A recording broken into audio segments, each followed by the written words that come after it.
Hi, first of all, sir, what is your name? And tell me what you got going on here at Joe's today. My name's Phillip Anthony Sainz-Hall. Back in the life, I was known as Little Anthony. Today here at Joe's Restaurant, we're shooting a number of things. We're putting a YouTube series together on my thoughts as I critique mafia movies, gangster movies, what's real, what isn't, and some video games, something that hasn't been really touched on before. So, like thug life and some things that are out there that may be a negative influence on people. Tell me a little bit about your life. Man, at a young age, I took to the streets due to the chaos and the craziness and the violence in my life, in my home and my neighborhood. And I like to say there's an old country song that says, looking for love in all the wrong places. Well, I believe that if you don't have love in your home, first of all, as a young kid or anybody, you're going to go look for it. And I did, and the streets was waiting for me with open arms. I started running street gangs. I was interested in street gangs when I was around 8 years old. I drank my first taste of whiskey when I was 8 years old with my grandfather. Oldest of 6 kids. I was doing a lot of stealing and thieving, trying to make my way into the street gang life. Had some bully situations and just made me tougher. My pops, he was a Marine Corps, a Recon Specialist in the Marines, and he had just come back from Vietnam.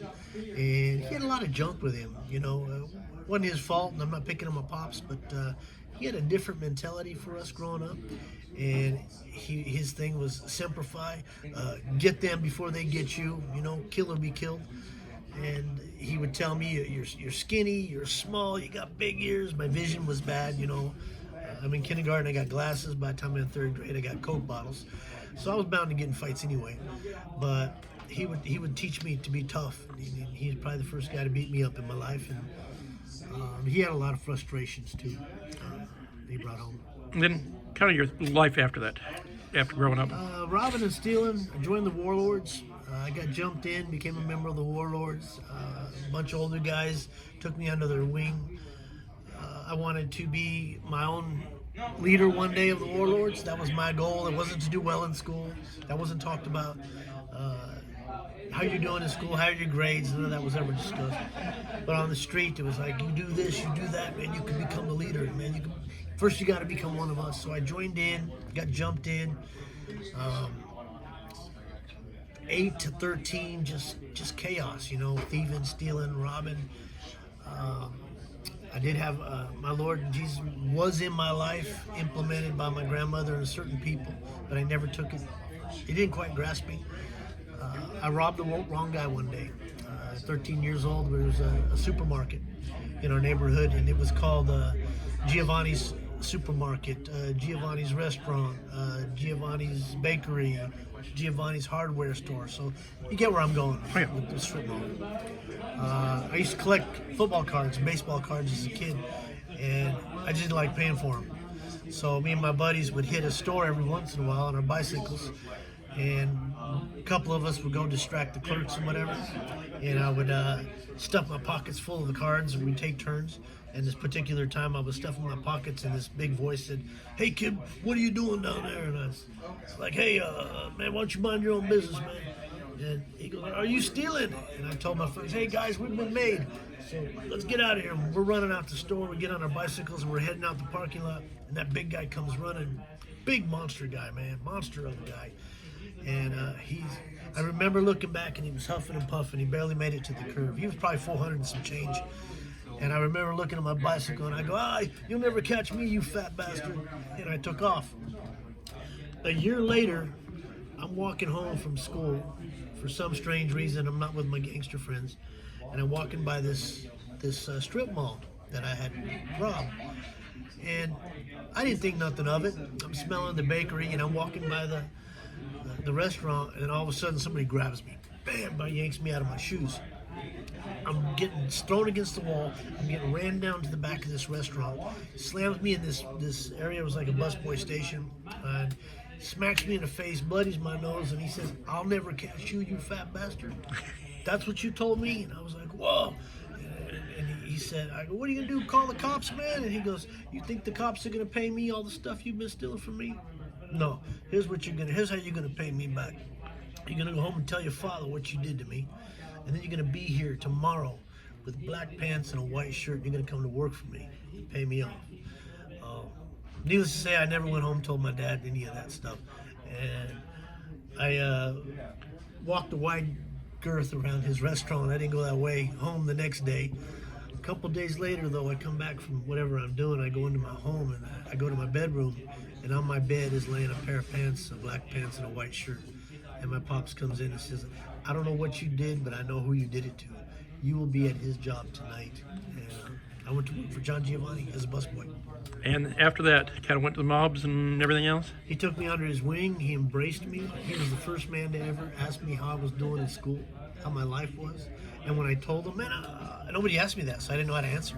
I said, man, I'm doing okay, I guess. I got this and that. And he's like, don't you lie to me, man. You're flunking math, you're flunking social studies. And he knew everything. And I fell in love with this guy, man. He was like my father outside of my father. And as life would have it, he pushed me away from his life. I didn't know what mafia was. I had seen some things, which I talk about in my book, that should have scared somebody, but it only inspired, it influenced me, it captured me. Whoever these guys were, they didn't have work for a living. They wore nice suits, they drove nice cars, and nobody told them what to do. And I wanted a piece of that. However, he pushed me out of his life. One day he has me come sit at his table. Nobody sat at Big John's table. So it was a scary moment for me. And he brings out a big change and he says, you know what this is? And I said, man, that's a lot of money. He goes, this is all the money you've stolen from me. See, he was keeping my tips but paying me my hourly wage. And he said, I'm going to give it back to you. And this is where I learned something about mob guys. And he said, this releases you from me. Now I don't have to hurt you. You've paid your price. Go get a life. You're fired. Get out of here. And he fired me. I started hanging around. I got away from my gang friends for a while, and I met some decent kids at school who had futures and were thinking about doing something after school. I started working for a friend at Cinemark Theatres, a movie theater. Did well at it. Moved me from Denver to Dallas, Texas. And I ended up not liking punching a clock or being responsible or something. So I ended up robbing the theater, reselling tickets, set my own scams up, got the cash register set up. I just couldn't help doing illegal stuff. It was never enough for me. And I would call John all the time and I begged him to put me to work for him. And he would say, what are you going to do for me? And I said, man, I don't know, whatever it is you do. He goes, what do I do? I said, I don't know. You tell people what to do. You're in the restaurant business. There's no future with me. Go do what you do, little Anthony. You always call me little Anthony. Never call me by my first name. You stay, go how to make it, learn how to make it in real life. Learn how to have a job. And I couldn't take it. One night I called him up and I said, after my grandmother had passed, I was mad. I got caught at the theater. Turns out there's these group called auditors. And they found out money had been missing. Anyways, I got fired, but I didn't get charges. And I was stuck, and I was mad at God, mad at the world, and I called him up one night. I was begging him, and he was drinking. And then he called me back and said, you really want to do what I do? And I said, yeah, I do, man. There's no place for me here. And he goes, okay, somebody's going to call you. Stay by your phone and don't leave. And I did for like 3 days, and I got a phone call from the LaBaria Family, Carlo out of Dallas. And I went to see this man, and I was given my first collection. I didn't know what I was going to do. Then again, you have to read my book to get that story, but I got tried out doing collections, and I did very well at them. So how long were you running with the mob before you finally got out of it, and what got you out of it? You never leave the mob. I like to tell people, my only answer is I'm inactive. It's blood in, blood out. And you take a blood oath, and I took mine in 1991, 1991, and May 11th. And after I had done so much dirt, I had I helped create the Juarez Cartel Connection with the Italian Mafia by gun trade and cocaine trade, because I'm what you call, I can't be called a made man in the Mafia because my father is of Latino descent. So there is your godfather, there's your captain, there's your soldiers, there's your trusted associates, and then there's your associates. I'm a trusted associate. My mother's got the Italian side. I still take a blood oath and I follow the same thing as a made man does. I'm just titled something different. But because my father was of Latino descent, the cartel accepted me. And I was able to become a liaison used by the Mafia to create a gun cocaine connection. Never did the drugs. The mob likes to say that, man, we don't do drugs in the Mafia. That's a lie. Everybody does the drugs and they deal with them. It's money. There's a lot of money in drugs. When you get high on your own supplies, when you take that bad road, and that's what I eventually did. At my highest time, I thought I was king, untouchable. I smoked cocaine for the first time. That was about the late 90s. And took my mind and soul far away. People started getting in trouble around me. I was reckless, missing VIGs, missing pickups, missing drug deals, sloppy. People were dying around me. And then there was a number put on my life. And in the mob, see, there's not a toe tag on you with a price. I hate when these movies go, oh, there's a $25,000 hit on me, or it's $100,000. No, that don't happen. When somebody says hit you, a boss tells you to do it, you do what you're told. It's a freebie. And I had been, due to hits and my chaos, I had been under investigation. We were the largest ecstasy bust in the United States at that time. They had more feds on us than they had in 9/11. People were going to jail. People were dying. I'm getting high, going crazy, spending money, and that's when they had hits on me. And I went on the run from the mob, from the law, from myself. I just went crazy. Kind of got away from it. Would you join hit the circus for a while? Ringling Brothers Barnum and Bailey Circus. That's another crazy story, but I married a stripper in the circus. She convinced me, out of the many wives I've had, to go home and get my life straight. I had been so high at the time, I didn't know how much trouble I was in, how many states I had been in that I had cases on. I was on a highway going from Dumas, Texas to Raton, New Mexico when I got pulled over. 15 years earlier, I was going from Raton, New Mexico to Dumas, Texas when my grandmother died, and I cursed God out and told him, I'm going to hurt every Christian you ever have. I hate you, and blah, blah, blah. And about 1 a.m. 15 years later, when I'm on the run from leaving the circus, I'm on that same highway. My wife at the time, stripper, craving cocaine. She hadn't had a high fix in a long time. She's yelling at me and telling me about what a bad guy I was, and I couldn't take it. And I remember it's 2 a.m. and I asked God, my first prayer, is there any way you can shut her up and get me out of here? And the lights hit me on the back, and I was arrested. How long did you do in jail? I went on tour in jail to all the different cities. This was back when they were transitioning from paper to paperless, so they actually had to take your physical cases. And I got picked up in October of 2004, and I was released in January 2007. And what changed you? You basically, 2007 on, you complete change in life now. Yes. My younger brother had come to know Christ before I did. And he was coming to pray for me. See, throughout my whole journey, what I don't mention is I believe God strategically placed people in my life to pray over me. And my book is called From the Bullet to the Bible, A Gangster's Tale, and its foundation is about the power of prayer.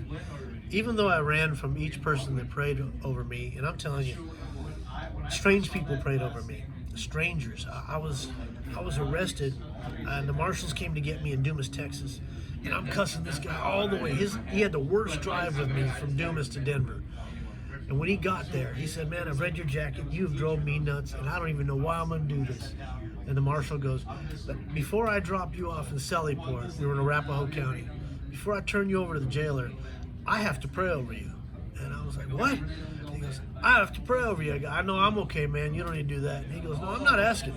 And he got out of the car and put his hands on and said this beautiful prayer over me. Well, that happened to me in sheriffs in jail. That happened to me throughout my life. And then finally my brother comes to know Christ. And I'm in jail and he's trying he comes to see me for the first time. I'm about ready to go to Canyon City. I'm in my last ride in Teller County. It's October 2006. And I see him for the first time and he's like, hey, Phil. I go, how you doing? And he goes, hey, man, I'm doing okay. How are you? And I said, I'm in prison. And he goes, well, I'm going to prison. He goes, well, I got Jesus in my life. What? He goes, I accepted Jesus, man. I want to tell you about him and stuff. And I said, whoa, hold on, man. How's mom and everybody else doing? You know, I don't want to talk about no Jesus. But I could see his fervor and his love that he had this neat, great thing. And I was happy for him. I just wasn't in that place. And he goes, man, when we finished the conversation, he goes, I'd like to pray over you. And I said, man, what is it with you prayer people? Okay, what do we got to do, man? Do we got to hum? What do we do? And he goes, come on, man. So he prays over me. And he leaves. I go back to my cell. And I learned something in jail about something. I used to remember the mirrors in jail. They're all scratched up. The guys in jail always scratch the mirrors up. I never really knew why when I first got in, young at life. But now I'm stuck. And I don't know what happened, but I started having these nightmares and dreaming about Bibles and about verses that my grandma had told me. I saw this bloody figure on a fence and to a stick, and he was asking me in my dreams, why are you doing this to me? And I couldn't sleep. So my brother comes to see me, opens up with prayer, tells me more about Jesus again, and I'm like, oh, okay. And then he leaves, and I go back to my cell, and I started having more of these nightmares. I'm literally hearing, see, in jail they had these group of guys that I call jailhouse religion. They all pray at this table and read the Bible and talk about, oh, I'm going to be a better man when I get out, I'm going to be a better husband, I'm going to do all these things. And I used to mock them. They say, hey, see you later, little Joey. Don't worry, Jesus will be here when you get back, man. He'll be here next week. And shame on me, because they were still doing something I wasn't doing. And I couldn't look in the mirror anymore, so I started scratching my own mirror. And that's why I know those guys. That's what it is, conviction, those scratches. And I got 4 walls. I can't escape. I can't get high. And in this Bible group, one of the guys led it, used to get up every morning, 3 o'clock before chow time, and he started reading he would read his Bible to himself, and he started, I started hearing him, like he was reading to me, and he was reading the Beatitudes, the verse my grandmother gave me, blessed are the pure in heart, for they shall see God. Kept louder and louder. Finally, one day I told him, you need to stop, man. I grabbed his Bible, I tore it, and I threw it. I was kicking it around, and I was going crazy. Sheriff's department came in, got me, run me out. Sheriff Sedbury tells me, Phil, man, you're losing your mind in here. Man, you got street clout in here. You can't be doing that. They think you're crazy. I go, man, they got to stop praying to me. They got to stop preaching to me. Nobody's preaching to you, bro. I'm hearing them. I can't sleep. He goes, I don't know what you're going through. Took me to the Eagle's Nest, because you're under surveillance in the pod, and shows me, and I look like an idiot talking to the sky, and I'm waking up at 2 or 3 in the morning screaming and losing my mind, and I can't get away from God. My brother comes to see me one last time, and he says, hey man, I'd like to open with prayer. I said, no bro, no more prayer, bro. Matter of fact, I want you to stop praying for me. I don't know what kind of voodoo you put on me, man, but I'm losing my mind here, bro. He's like, oh, what happened? I said, I want to talk about it. No more praying for me. Because I'll never stop. And I said, yeah, you will. You will stop praying for me, or I'll disown you as my brother. I don't want to see you. That's how mad I was. And I'll stop your visits. And I could see he was hurt. And he was like, man, if you had Jesus in your life, Phil, you could help your kids, because my kids are a wreck, man. You could help our family. You're my big brother. You just let him in. I said, I don't want him there. You don't get it, bro. I'm glad you got the t-shirt. But this is reality, man. The judge I'm about to go in front of and the prosecutor, those guys are real. They're bigger than your Jesus. I'm going to prison for the rest of my life. I'm going to get killed in here. I've got to have my mind ready. I've got to prepare. And he goes, so no more praying. And he goes, you know what? I'm never going to stop. But make a deal with me. Let's say you don't do life in prison. Let's say you don't do 20 years. Let's say a miracle happens and you don't go to prison. Will you come one day to church with me and meet my pastor, Brian Cedarwell? One day? I said, that's all I got to do. And you'll stop that here? And he goes, yeah, that's it, man. And I said, okay. I'll tell you what, man, if I live and make 20 years, I'll go to church with you anyway. But no more in here. We knuckled the glass. We talked a little more, and I could see he was hurt. When he walked away, he goes, I can see his face today, man. He says, I'm going to prove to you Jesus is real. I'm going to prove it. And he left. My case came up. My lawyer died. I don't know how, but all the drug money I was getting was through him. So now I have no money. I've got a public defender. I'm her first case, so I'm like, I'm going to prison for sure. And I remember telling the judge when they had me in there, I said, Your Honor, I'm guilty, bro. I did it. Send me away. And she was like telling me to shut up. And the judge said, excuse me, what did you say, Mr. Hall? I said, man, if you're sending me to prison, let's get me there. We don't need to wait here no more. And he goes, I think you need to sit down and shut up and listen to your attorney. I was very hard and bullheaded. She came over and I said, what's going on? It's my day in court. She goes, yeah, it's your day in court. That may be my first case, but you know what? You're going to listen to me, and I'm going to fight very hard for you. And I said, you work for them. You don't care. And she goes, we're getting this continued. Continued? I got to go. I'm almost to prison. I won't go back to county. If you've ever been in the jail situation, you know, you want to be in prison and not in county. But she says, your evidence hasn't arrived. Their case, they don't have a case against you. So the prosecutor gets another 30 days to get your case. And I don't know the legals and how that works. So I went back. I got a set of documents delivered to me and a little note that said, hey, I heard you say if you want to get to prison, we'll get you there. Just sign these papers below. So I did. Signed them off, sent them off. They come to get me. I thought I'm going to prison. I even got my jacket for commissary to go order. So the sheriff department comes to get me. They take me, instead of taking me to prison, back to courthouse. I'm like, what am I doing, man? I'm going to prison. I signed the papers. They no, you're going to see the judge, man. I go in and see my public defender. And she goes, oh, I'm so mad at you. And I said, for what? Lady, I ain't seen you. She goes, my name's not lady. My name's Julia. I have a name. And I said, look, lady, I ain't seen you. Julia, I ain't seen you in 30 days, man. She goes, yeah, and what are you doing signing papers without me? That man's in a lot of trouble. And you know what?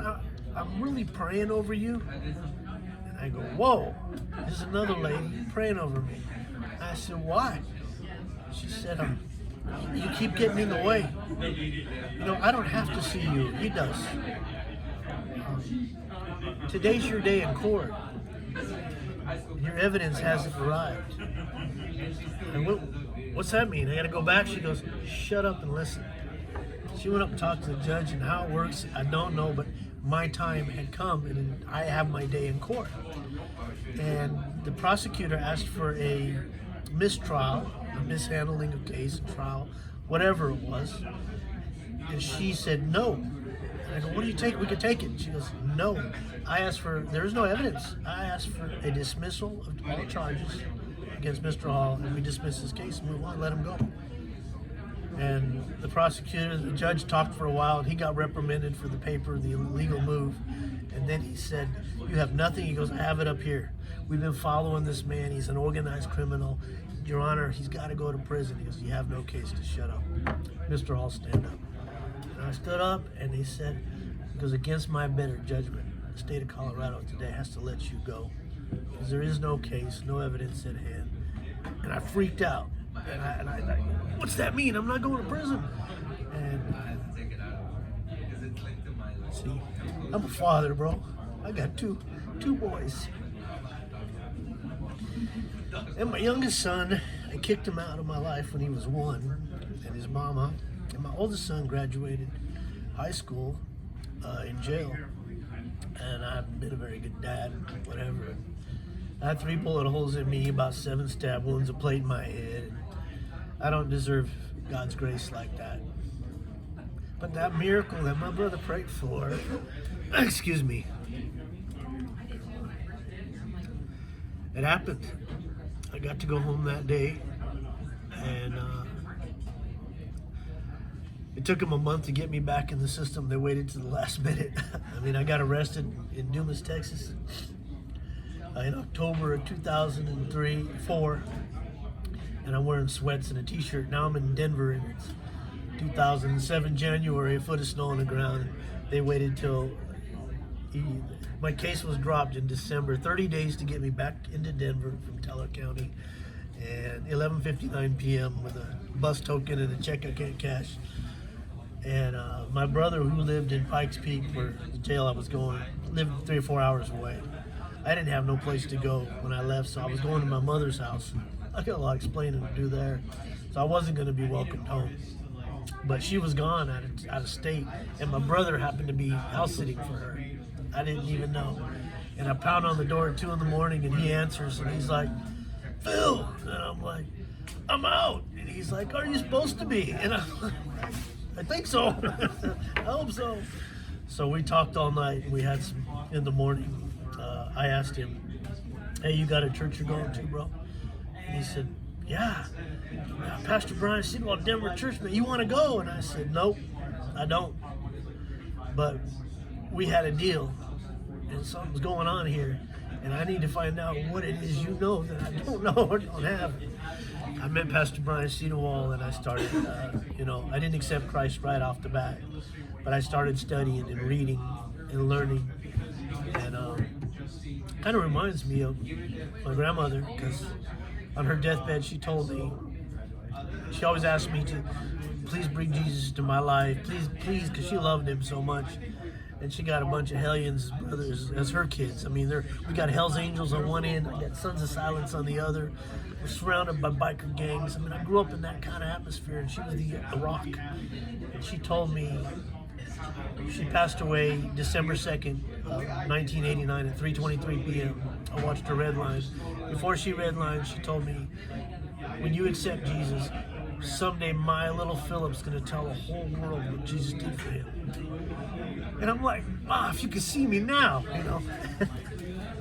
So you got basically, you got out. What made you moved down to Texas? What got you down to Texas? I got kicked out of the state of Colorado.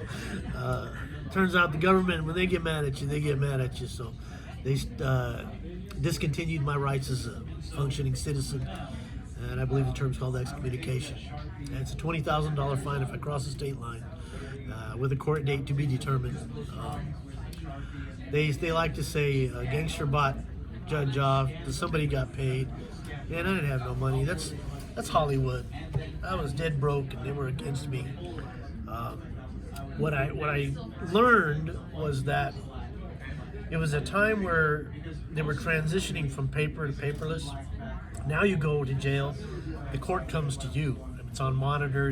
It's safer. I had cases in so many cities, which I think is kind of a blessing, because they couldn't catch up with all the different court cases. And then they were switched to a hard disk. Forgive my ignorance on this, but mine, along with some other cases, didn't fit on the train when it was being moved or something, or they were in a hurry, but they put my stuff in a generator room, and it got too hot, and my evidence melted. So it made it, but there was nothing on it. And he didn't have time to get my case there physically. And I don't know how the math works out, but he made it work out. And they found my case now. Too late though. No double jeopardy, because I had a very intelligent, I love that little first-time public defender. And I never went back. I can't go there. So you got down to Texas, just a flip of a coin? Yeah, me and my pops were trying to figure out where I was going to go, and we took out a map, and I flipped a quarter, and it landed on Bolivar Peninsula. Never been there, and it was right after Hurricane Ike. And I do have a trade. I'm a concrete guy, and I took my tools, my truck, about $1,800, and came to Texas. So worked down there, met your wife, and now you moved up to East Texas. Yes, I met her in Surfside. I did concrete for her, and we became friends. Brief story too. She, after we started dating, I was telling her, name is Dawn. I had to be honest with her. Say before we continue this relationship, I've got some dirt, and I was a member of something. And I hated saying the word mafia. I mean, who says that? And I finally told her I was a member of La Cosa Nostra, the mafia. And she goes, well, "What's that?" And I remember just saying, "Oh, thank you, Lord, thank you." But her kids knew. And, So now, the book. Tell me about how you came up with the book, and how long it took you to write that book. 2007, I come to know Christ. I was influenced by Michael Franzese. He's a very well-known gangster, only the prince of the mob, only captain to walk from the mob and live, and shares testimony throughout the world, speaks to pro teams all over the country.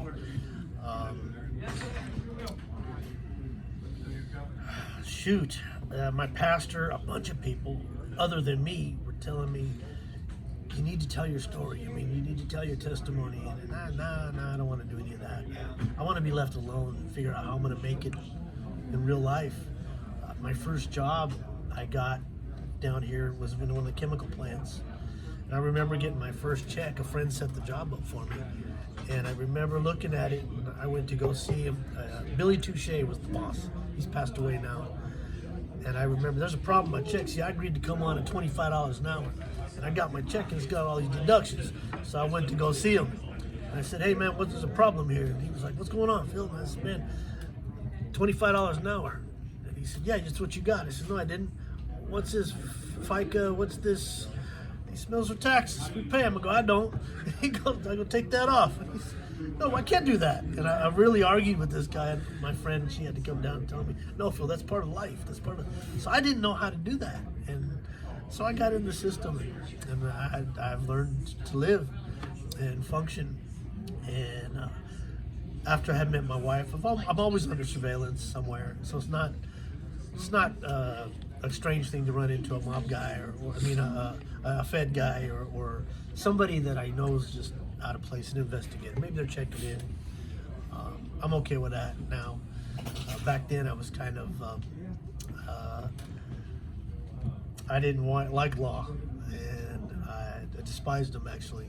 I still had this thing in my head that I wasn't accountable for what I did. They did it to me. And so this one officer, Bradbury, came by the chief of police, came by the house one time, and he was talking to me. And he says, I said, "Can you please get off my property?" And he says, "Hey man, I need you to, I'd like to talk to you. I'd like to bring you down to the station." I said, "No, man, I ain't going to station with you. I ain't done nothing wrong. I'm living a good life. I ain't bothering you guys. Leave me alone, because I'm not trying to bother you. I heard, talk to Pastor Ernie. You've been talking to him. I got this kid I need you to talk to. I saw him grow up, and he's either going to go this road to prison or he's going to get killed. So I thought maybe you could help him by telling him your story." I had never done that. So I went with him, and I felt something good there. And then that became a regular thing. The cops would occasionally come by, "Can you talk to this?" for like a year. And then judges were doing it. And for like 2-3 years, this was in 2010, 11, 12, 13. Then my wife says, "You know, we got to take some notes here. You got to keep up." I said, "Nah, it's all right." 2017, we sit down and she says, "We're writing this book. I had 2 weeks vacation. You got enough?" She goes, "You're not leaving home. Pen and paper, let's go." We wrote it, man. And what is the name of the book? From the Bullet to the Bible, A Gangster's Tale. Pretty much tells the whole story. Yes, sir. Yeah, documentary coming out. Documentary's been shot. It's in, I guess, final post-production. Cavicchione Pictures, Michael Cavicchione, has really been a blessing to me, and it's another God thing. He's got such a talented eye, and I've watched this kid work and really tell my story the way I would like to tell it, and it's pretty cool to see that come together. And again, this is not, I didn't plan this, and I'm also working with law enforcement and being able to help. I've never thought I'd be sitting across the table from a judge or a sheriff having a cup of coffee. So you're talking to the inmates and such as that also, or what? Yeah, that's all in the mix now. Okay. We've had this pandemic kind of put the world in chaos. Today we're shooting some things down here on the set.